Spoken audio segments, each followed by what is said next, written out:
Just got back from a home inspection with my client, and yeah, there was one big ticket item that came up and could potentially be a deal breaker if it's not addressed. So it got me thinking, and I said to myself, Self, you need to do a video about the 10 deal breakers that are found in home inspections. Because, I want to give you all the information to help you when you're buying a house. So I thought this would be a good one. Let's get started. I thought this was an important one to do because I'm hearing still people who are in sellers markets still waiving home inspections. I still don't understand why we're doing that, but we have to stop doing that. So I thought I would share with you the deal breakers that can be found in home inspections. So you are prepared when you are going through your home inspection, you know what to look for. Now, mind you, a lot of times the seller will address the problem or they will offer a credit. But now it's a deal breaker if the seller refuses to do anything about the issue that you found. And that's when I would be walking away, because this list I'm going to give you, these are some pretty costly items that can fall on you, cost you thousands of dollars to repair, and you don't want to be dealing with that. So I hope you find this list helpful. The first one on the list is major foundation issues. Now, what I'm talking about here are those cracks that are horizontal, or they're also called the stair step cracks. If you find that in your home inspection, your home inspector points this out, that's a sign of a major foundation issue. Now, the seller may turn around and be like, oh, I'm going to fix it, I'm going to address it. Be very careful with that. You could bring in a structural engineer to evaluate it, which I highly recommend you do that, just to double check to see how severe the problem is. But this is one that I would walk away from. Because if it's a situation where, say, the soil is pushing on the outside of the house on the foundation and it's causing these cracks, that's going to be super, super expensive. And there's a good chance that the seller may not even want to deal with that. So if that is the case, they're not going to deal with it. Even if they were going to deal with it, I'd still be a little leery of it and I'd walk away from that. That's a big deal breaker. Number two, if the roof is at the end of its life. Yeah, seeing this one a lot. And the reason why I'm bringing this one up is because why? 2 words, homeowners insurance. You are going to run into a problem getting homeowners insurance if you're buying a house with a roof at the end of its life.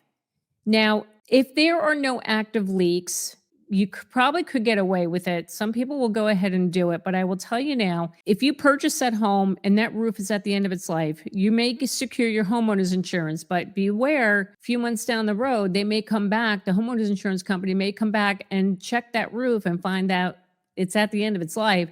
They may cancel your homeowner's insurance. This is a thing. You all need to be aware of this, okay? So if the seller is not willing to give a credit, if the home is being sold as is, and that's including the roof, I don't know if I would be doing that. A new roof's going to run you, depending on the size of the house, you're looking anywhere between $10,000, $15,000, $20,000. It's a lot of money. And if a seller's not willing to offer any type of credit or possibly reduce the price, yeah, that's not happening. We're not doing that. We're going to walk away from that. Number 3, if you have an old or failing HVAC system. Now, if the furnace and the AC is found to be in working order at the time of inspection, everything is fine, okay? But if it is an older system, you want to find out how often was that system serviced. Do they service the furnace and the central air units every year? I mean, if they do, you might be able to squeeze a couple more years of life out of it. But if you see rust on the AC units or even on the furnace, if the home inspector is suspecting that, you know what, this could be a problem, you may have issues with this in another year or so, you may want to reconsider. Those are really super expensive items to replace. We're talking furnace can run you anywhere up to $10,000 or more. Same with the central air units. Super, super expensive. Now, I will throw this out there. You could ask the seller to pay for a home warranty. So after you buy the home, if those units fail, you're covered under the home warranty. I've done this. We've done this in the past. I've had a couple of clients. I actually paid for a home warranty for one of my clients because I noticed that the unit was older. They were nervous, but they were moving forward with the purchase. And so as a closing gift, I just paid for their home warranty just to make sure that they felt good about it. And, I wanted to give them some reassurance, and God forbid if it failed, they were covered under the warranty. So this is something you could potentially ask for the seller to do. Some people may not like that and they just want the credit. That's fine too. But if the seller's not willing to do anything about it and they're saying, you know what, it works fine for us, you'll be fine, and the inspector's saying, no, it's not, yeah, I'd be walking away. Deal breaker number 4, we're talking about electrical problems. Now, this just happened on one of my listings. The electric panel was outdated to a point where my client had to replace the panel, just had to do it. Now, there are some cases where, the seller won't do it. They can't be bothered. Walk away, because if you have an outdated panel, you're asking for problems, and it could be a potential fire hazard. So that's another big deal breaker. And this also goes for knob and tube wiring. Now, I know people have commented on my videos in the past saying knob and tube wiring is fine. I have a house with knob and tube wiring. If it hasn't been maintained, or like if it's in bad shape, no, knob and tube wiring is not good. If it's really old, the wiring is really old, that's a problem. That is a big problem. So you're asking for like some major problems there. So I would be walking away from that for sure. Okay, number 5, let's talk about the plumbing. And the big thing I want to talk about here are sewer lines. This is a big thing now. A lot of home inspectors are offering sewer line scopes. What is a sewer line scope, Jackie? Well, let me tell you. So the inspector will go in, he will go into the bathroom. There's a bathroom on the first floor.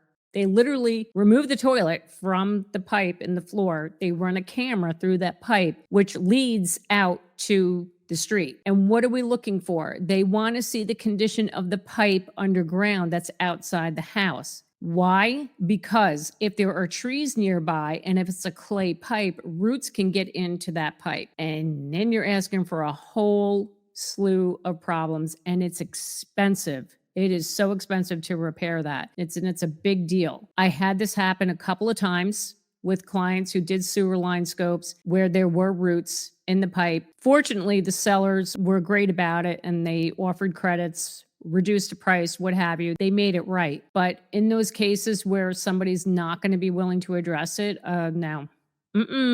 Nope.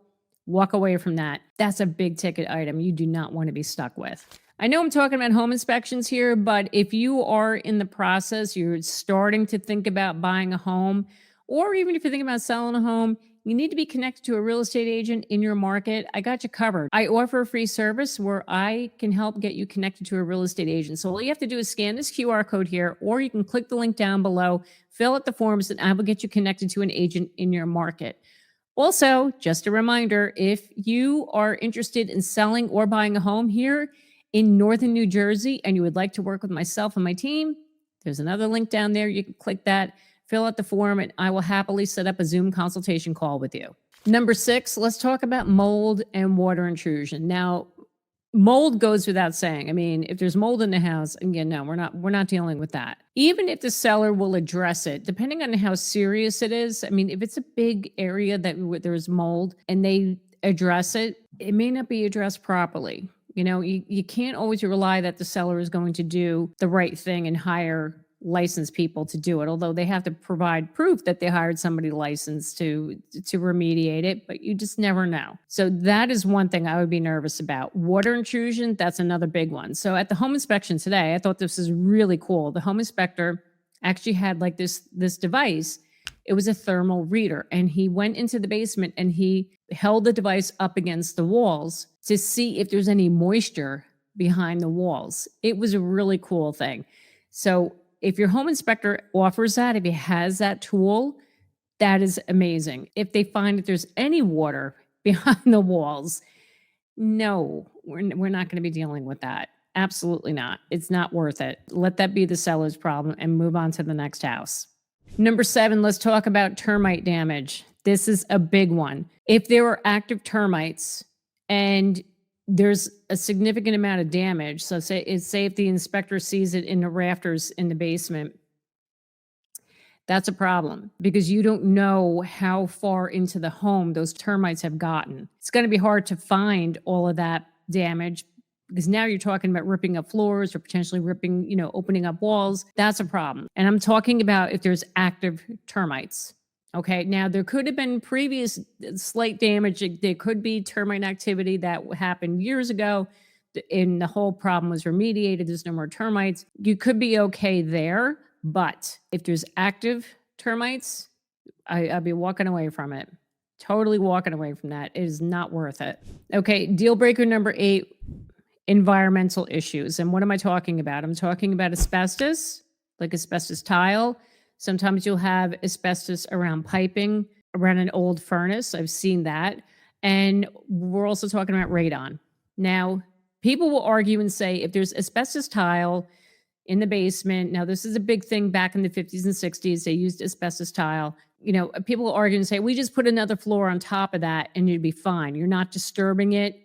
Because once you disturb it and the asbestos gets into the air, that's where you're running into problems. A lot of people don't want to deal with that. They don't want to deal with that. They don't want to run that risk of just like, oh, I'll slap a floor over it and everything will be fine. I'm just speaking as a real estate agent and sharing what I've heard from my clients and their concerns. Asbestos removal is very costly. It takes a lot of time. And it's a lot. It's a lot to take on. And if a seller's not willing to address that and remove it themselves, it's not worth it.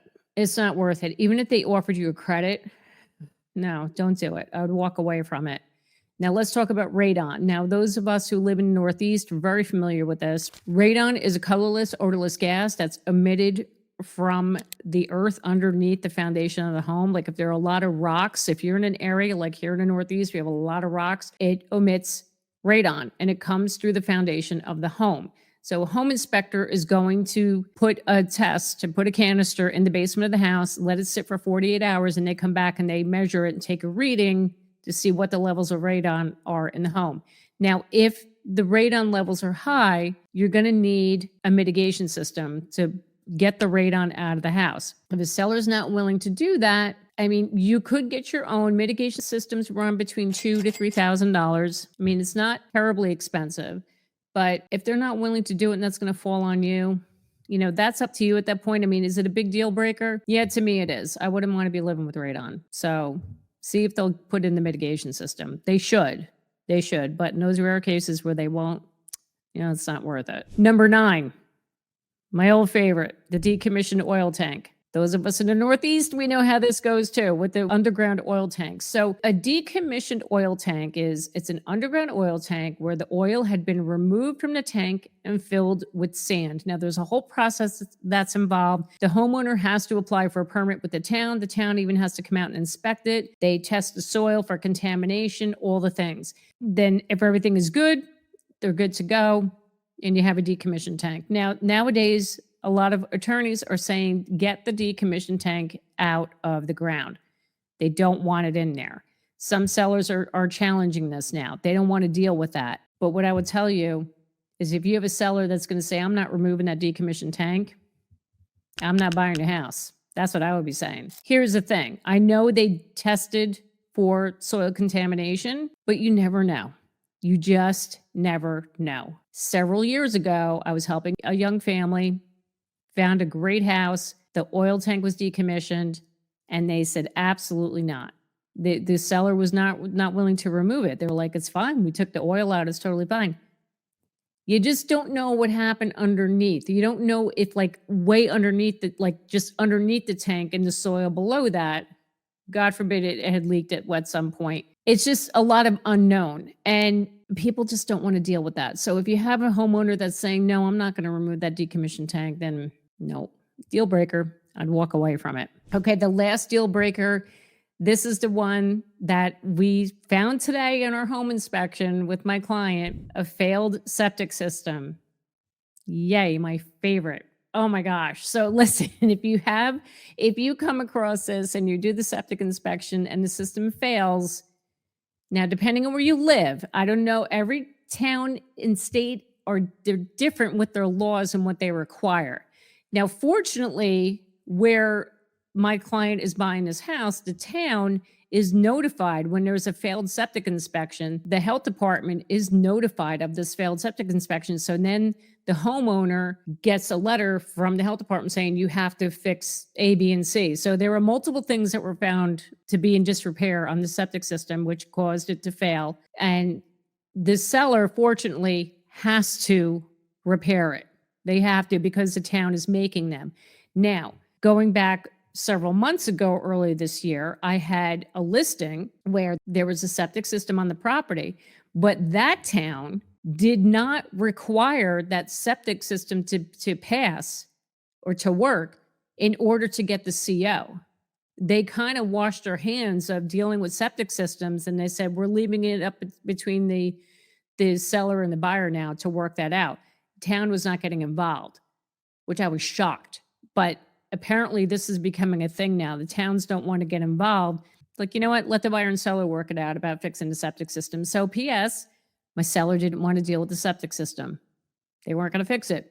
Like, I don't have to spend any more money on this house, so let the buyer deal with the septic system. Do you know how much a septic system costs? Yeah, like we're talking $20,000, $30,000. Yeah. So if you're in that situation where it's not required, the seller doesn't have to repair it, it's a deal breaker. I'm sorry, that is a deal breaker. I'd be running fast from that property. It's not worth it. It's not. That's a lot of money. So that really should be the seller's responsibility.